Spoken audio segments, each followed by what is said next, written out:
Hello అండి. అందరూ ఎలా ఉన్నారు? కొంచెం ఈ తుఫాను హెచ్చరిక ఉన్నవాళ్ళు, డేంజర్ జోన్‌లో ఉన్నవాళ్ళు చాలా సేఫ్‌గా ఉండండి. సేఫ్ ప్లేసెస్‌లో ఉండండి. ఇక్కడైతే మా ఏరియాలో తుఫాన్ ప్రభావం చాలా ఎక్కువగా ఉంది. ఇది కాకినాడ ఏరియా అనమాట. కాకినాడ ఇప్పుడు నిన్నంత లేదండి అస్సలు. ఇవాళ మాత్రం చాలా గట్టిగా వస్తున్నాయి గాలులు. ఇంకా నైట్ ఇంకా ఎక్కువవుతుంది అంటున్నారు. మీరు ముందు సౌండ్ వినుంటారు కదా! ఆ సౌండ్ చాలా ఎక్కువొస్తుందనమాట.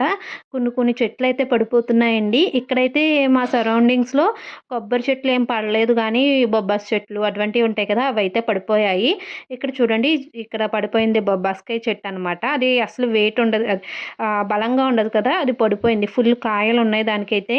అలాగే మా ఏరియాలో కొంచెం దూరంలో ఒక పెద్ద చెట్టు ఒకటి పడిపోయిందంట. మార్నింగ్ నుంచి కరెంట్ కూడా లేదండి. మేమైతే ఇప్పుడు ప్రస్తుతానికి సేఫ్‌గానే ఉన్నాం. మీరు కొంచెం డేంజర్ జోన్‌లో ఉన్నవాళ్ళు సేఫ్‌గా ఉండండి. పిల్లల్ని అది బయటికి వెళ్ళనివ్వద్దు. ఈ వీడియో కూడా నేను చాలా సేఫ్‌గా తీశానండి. జాగ్రత్తగా వెళ్ళి. కొంచెం అందరూ కూడా సేఫ్ జోన్‌లో ఉండండి. అలాగే మీరు ఏ ఏరియాలో ఉన్నారో నాకు కామెంట్ చేయండి. మీ ఏరియాలో తుఫాన్ ప్రభావం ఉందా? ఈ తుఫాన్ ప్రభావం అనేది నాకు కామెంట్స్‌లో చెప్పండి. ఇదైతే మీకోసం మాత్రమే. అందరూ సేఫ్‌గా ఉండండి అని చెప్పడం కోసమే వీడియో తీశాను. అందరికీ హెల్ప్ అవుతది అనుకుంటున్నాను నా మెసేజ్ అనేది. Thank you for watching.